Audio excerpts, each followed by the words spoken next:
అయితే విజయ్ కుమార్ గారు ఈ రోజు సీట్లు ప్రకటించిన తరువాత చాలా మంది నుంచి ఒక డౌట్ వ్యక్తమైంది. ఈ మధ్య కాస్త ఆధ్యాత్మిక ధోరణిలో ఏమైనా పవన్ కళ్యాణ్ గారు వెళుతున్నారా, చేతికి నాగబంధనం ఉంగరం కావచ్చు, తాబేలు ఉంగరం కావచ్చు, ఇవన్నీ కూడా పెట్టుకున్నారు. అలాగే 2024 24వ తారీఖు 24 సీట్లు ప్రకటించడం, దీంట్లో ఏదైనా సెంటిమెంట్ ఏదైనా మిళితమై ఉంది అని అనుకోవచ్చా?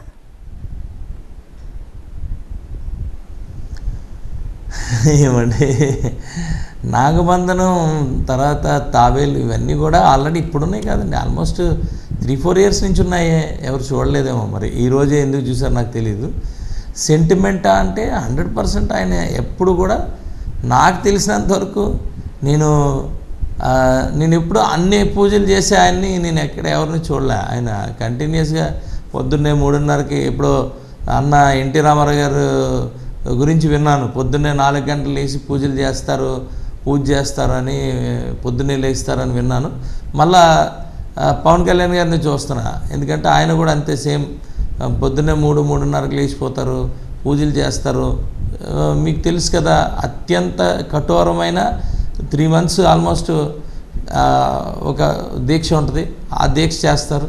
డెఫినెట్గా ఏమో మేబీ 24 అని అన్నారేమో, అయ్యి ఉండొచ్చు, మిమ్మల్ని తప్పుపడడానికి లేదు.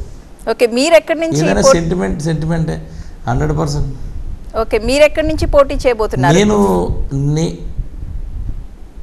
నేను యలమంచిలి కాన్స్టిట్యున్సీని బేస్ చేసుకొని గత 15 సంవత్సరాల నుంచి నేను రాజకీయం చేస్తున్నానండి.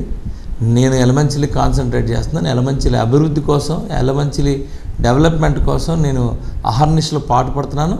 యలమంచిలి నేను 2014లో తెలుగుదేశం పార్టీ యాస్పిరెంట్ని, చాలా క్లోజ్ యాస్పిరెంట్ని. అలాగే 2019లో నేను జనసేన అభ్యర్థిని, జనసేనలో పోటీ చేశాను. మళ్ళీ ఇప్పుడు నేను ఎక్స్పెక్ట్ చేస్తున్నాను, నేను మేబీ సెకండ్ లిస్ట్లో పేరు ఆశిస్తున్నాను. వాళ్ళు ఓకే అంటే యలమంచిల్లో నేను పోటీ చేస్తాను. అంటే ఒకవేళ